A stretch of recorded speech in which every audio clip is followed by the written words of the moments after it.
से राम राज्य में आज भी 2021 में भी यदि दलित अपनी बारात घोड़ी पे नहीं निकाल सकते हैं तो फिर राम राज्य के मायने क्या हुए। नमस्कार, स्वागत है आपका हिंद वॉइस में। लेकर आया हूं आपका अपना कार्यक्रम अशोक वानखेड़े बोलता है। अशोक वानखेड़े बोलता है तो फिर तोलता है। इस बार क्या तुलेगा? इस बार तुलेगा राम का नाम लेने वाले वो तमाम लोग जो अभी तक राम राज्य चला रहे थे और जो अब राम का मंदिर बनाकर राम राज्य की दुहाई दे रहे हैं। पहले बात करते हैं उत्तर प्रदेश की। उत्तर प्रदेश में दलितों का उत्पीड़न जो है रुकने का नाम नहीं ले रहा है। फिर एक खबर आई है कि 3 बहनें दलित कन्याएं जब खेत में घास लेने गई, उनकी उम्र भी क्या होती, 13 साल, 16 साल, 17 साल। उनमें से 2 लड़कियां मृत पाई गई। एक लड़की बहुत सीरियस है, वो जीने और मरने के बीच में झूल रही है। शायद वो जी पाए क्योंकि प्रशासन पूरी ताकत लगा के बैठा है। हमारे यहाँ भी उत्तर प्रदेश पुलिस का हाल हिंदी फिल्मों के पुलिस जैसा है। सब कांड होने के बाद में सायरन बजाते हुए पहुँचती है। सवाल यह है कि उन लड़कियों के साथ क्या हुआ। अभी तक पुलिस ने बलात्कार की पुष्टि नहीं की, लेकिन उनके हाथ पैर बांधे मिले और जब लेके गए पुलिस स्टेशन हॉस्पिटल में तो उनको दोनों की मृत्यु हो गई। अभी कुछ लोगों को उन्होंने राउंड अप किया है, लेकिन दलितों के लिए काम कर रही ये सरकार लगातार ऐसे केसेस क्यों रिपोर्ट होती है और ऐसे केसेस क्यों लगातार बढ़ रहे हैं। इसका कारण ये है कि जो बड़े दबंग लोग हैं, जो सवर्ण लोग हैं, उन्हें कहीं ना कहीं ऊपर से आशीर्वाद प्राप्त है।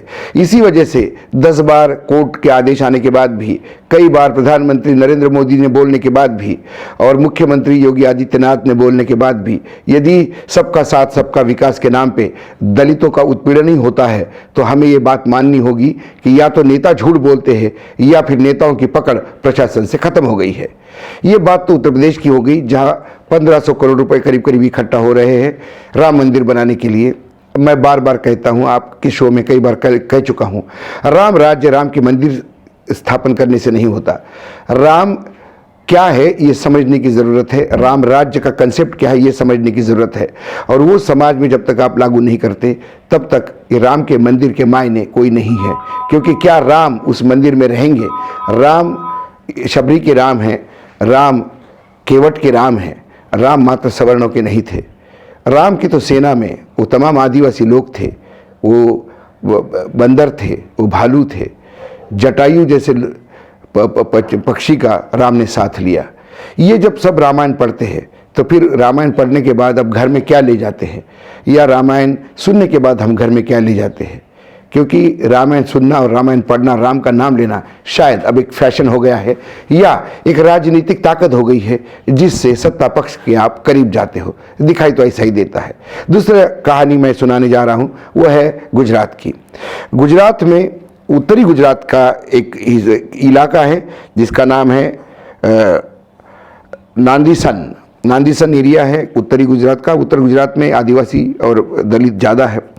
वहाँ पे एक दलित बसंत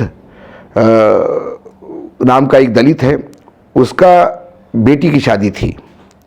सोम भाई है नाम उनका, जिनकी बेटी की शादी थी।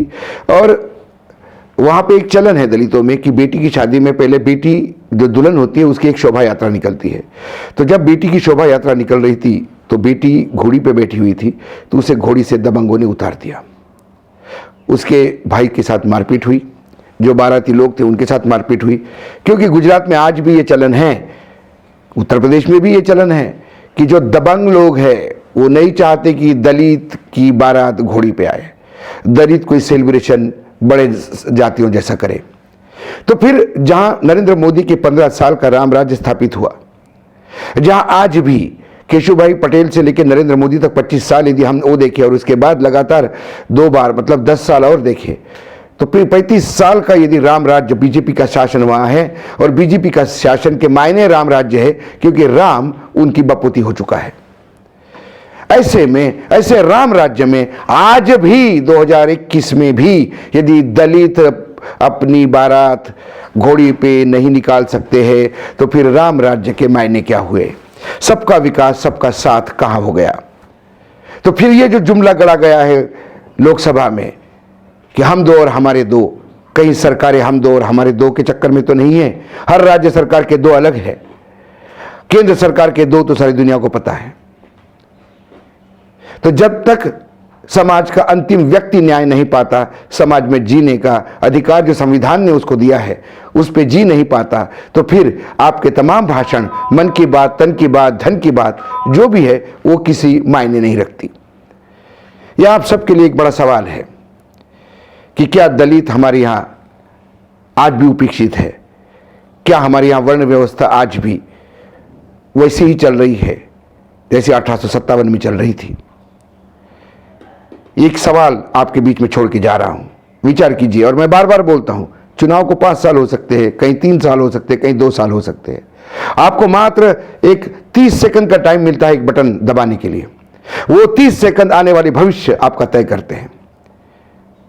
तो बटन दबाते समय सोच समझ के दबाइएगा, क्योंकि जो आपके सामने हो रहा है वो लाने का प्रयास हिंद वॉइस करता है। आज इतना ही, फिर आऊंगा किसी विश्लेषण के साथ। तब तक नमस्कार।